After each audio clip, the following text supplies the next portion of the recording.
Salut les Kinder! Aujourd'hui j'avais envie de vous parler d'une petite astuce pour améliorer la netteté de votre image et tenez-vous bien, on va faire ça avec du flou. Alors ça peut paraître contre-productif, mais vous allez voir que ça fonctionne très bien. C'est ce qu'on appelle la technique du flou inversé dans Photoshop. Je vais vous montrer ça dans le logiciel tout de suite, on est parti.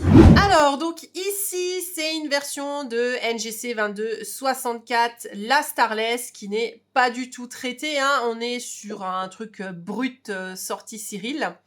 J'ai juste viré les étoiles parce que c'est une technique qui est à faire sur Starless. Évitez de faire ça avec une photo où il y a les étoiles dessus parce que ça peut peut-être générer des artefacts sur les étoiles, donc faites-le sur une Starless, ça sera bien mieux. Alors, le but de la manœuvre, votre calque de base, vous allez le dupliquer 2 fois. Donc, pour dupliquer, vous faites CTRL-J, une fois, 2 fois. Le deuxième calque ici, la copie, vous allez l'inverser. Et pour l'inverser, vous faites CTRL-I. Ce calque-là, vous allez le passer en lumière vive. Juste là. Alors, ça fait un truc un peu bizarre, c'est normal. Ce calque, vous allez le passer en objet dynamique, qu'on a juste ici, qui est... Où est-ce qu'il est? Convertir en objet dynamique. Et là-dessus, vous allez faire un filtre, vous allez chercher le flou, et vous cherchez flou gaussien. Et là, les amis, faut vraiment pas faire un truc trop fort. 3 pixels, c'est largement suffisant, voire c'est peut-être déjà trop. Vous faites OK. Ça a été fait. Vous pouvez voir ici qu'il y a des détails qui sont apparus, qui sont beaucoup plus mis en avant. Tac. Donc ça, c'est... Ah, j'ai zoomé un peu trop, là. Hop. Donc ça, c'est sans le flou. Et ça, c'est avec le flou. Donc, on peut commencer à apercevoir des détails qui apparaissent. Hop. Ces deux calques-là, il va falloir créer un dossier avec. Donc, sélectionnez le calque 1, CTRL et clic sur le calque copie. Et ensuite, vous allez cliquer sur le petit dossier là en bas. Tac. Voilà, ça vous a fait un dossier avec les calques ici présents. Et ce dossier, vous allez le mettre en incrustation. Et si je zoome, on va zoomer. Tac, tac. Ça, c'est avant. Et ça, c'est après le flou inversé. Alors, je vous conseille de faire cette technique en ayant déjà un petit peu supprimé le bruit dans l'image. Donc, on va refaire et je vais vous montrer en supprimant le bruit, ça va être déjà des résultats un peu mieux. Parce qu'en fait, le problème de ça, c'est que si vous le faites sans avoir déjà un petit peu nettoyé l'image, ça va vous accentuer le bruit également qui est présent. Généralement, l'amélioration de la netteté, c'est mieux de la faire quand vous êtes un petit peu vers la fin du traitement. Alors, celui-là, je vais le décocher. Je vais dupliquer de nouveau l'arrière-plan de mon image. Et là, ce qu'on va déjà commencer par faire, c'est un filtre bruit, réduction du bruit. On va déjà commencer par virer tout le bruit de la couleur. Donc, l'intensité, vous pouvez mettre 10. Conserver les détails, vous mettez bien 100%. Réduire le bruit de la couleur, vous mettez 100%. Et accentuer les détails, vous ne le faites pas. Et là, vous faites OK. Voilà. Donc, ça, c'était avant la réduction du bruit. On va zoomer encore un peu plus. Peut-être pas autant. Hop. Et ça, c'est après. Donc ça, c'est seulement le bruit couleur hein, qu'on a enlevé de l'image. Donc, on a déjà le bruit couleur qui a été enlevé. Et maintenant, ce qu'on peut faire par-dessus, donc... Maj, CTRL, ALT, E pour générer un nouveau calque avec les modifications qu'on vient de faire avec la réduction du bruit couleur. On va aussi réduire un petit peu le bruit dans l'image. Alors, je fais ça vite. C'est juste pour vous montrer en fait le fait de faire le flou inversé quand le bruit a déjà un petit peu été réduit dans l'image. Alors, du coup, réduire le bruit de la couleur, on s'en fout. Et conserver les détails, on peut faire 0. Hein. Bon, là, ça fait une réduction quand même qui est très marquée. Mais on va jouer après avec l'opacité du calque pour voir qu'est-ce qu'on garde en bruit ou qu'est-ce qu'on enlève. Faites OK. Donc, vous pouvez voir que c'est quand même quelque chose qui est beaucoup trop lissé une fois qu'on a supprimé le bruit entièrement. C'est beaucoup trop lisse.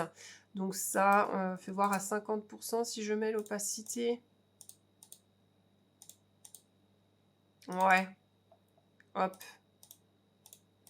De toute façon, on va récupérer les détails avec le flou inversé. Hop, tac, tac. Bon, on va partir sur 50% au niveau de l'opacité de ce qu'on vient de faire en réduction de bruit. Donc, de nouveau pareil. Maj, CTRL, ALT, E pour générer la nouvelle image avec la réduction de bruit qu'on vient de faire. Cette nouvelle image, c'est votre base. Hein, vous la nommez base si vous voulez. Et vous faites CTRL J 2 fois pour refaire notre flou inversé. La copie, vous l'inversez. Vous la passez en lumière vive.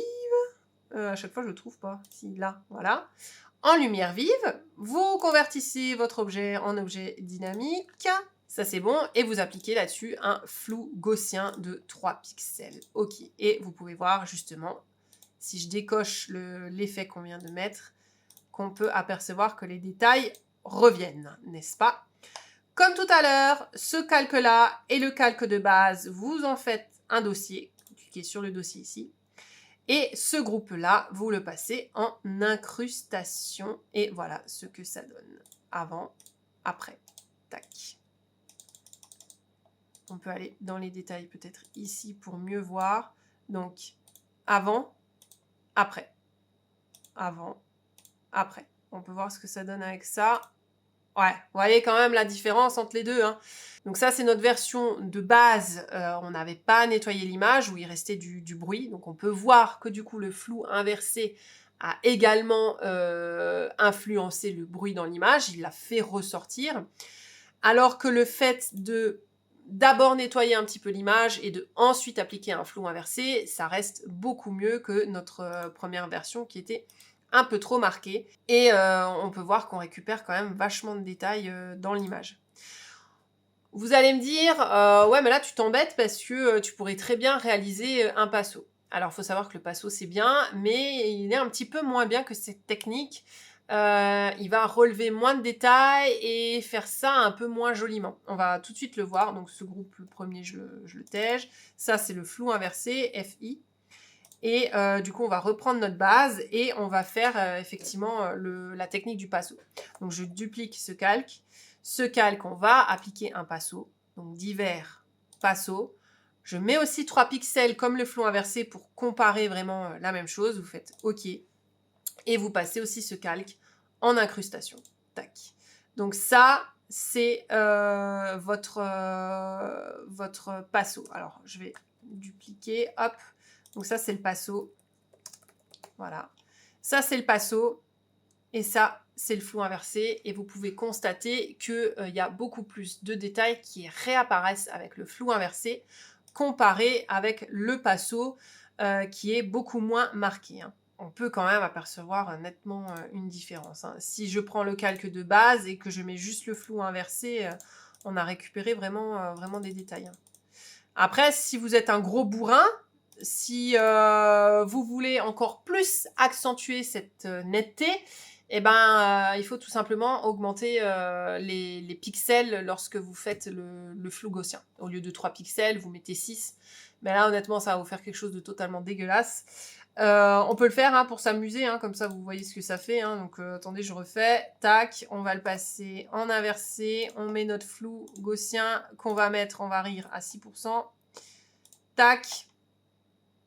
Oui, alors avant ça, il faudrait peut-être le mettre en lumière vive, voilà. Et là, on va faire notre flou gaussien à 6%. Oh, putain, déjà là, c'est dégueulasse. Hein. Et tac, tac, on va créer notre dossier. Celui-là, on le met en incrustation. Ouais, c'est quand même assez... ouais, c'est peut-être beaucoup trop prononcé, là, à mon goût. Hein. Là, c'est quand vous faites du 6%, enfin, du 6 pixels... Alors, vous récupérez hein, en détail, mais c'est peut-être quand même un peu beaucoup, hein, j'ai envie de vous dire. C'est peut-être trop. Hein. Là, si je fais ici, ouais. À vous de voir, c'est les goûts de chacun. Moi, je vous donne l'astuce et à vous de l'appliquer comme bon vous semble. Voilà, c'était tout pour moi aujourd'hui. Je vous dis à très très bientôt. Portez-vous bien, shootez bien si vous avez le ciel pour. Et je vous dis à bientôt pour un prochain tuto. Gros schmutz! Attends, je refais. Donc ça, c'est notre base, où il n'y a pas du tout la netteté. Donc ça, c'est notre base, hein, où la netteté... Putain. Je vais pas y arriver. Donc ça, c'est la base, hein, je rappelle, où la netteté... Ça commence à me casser les couilles. 1, 2, 3. Donc ça, je rappelle, c'est notre base où la netteté...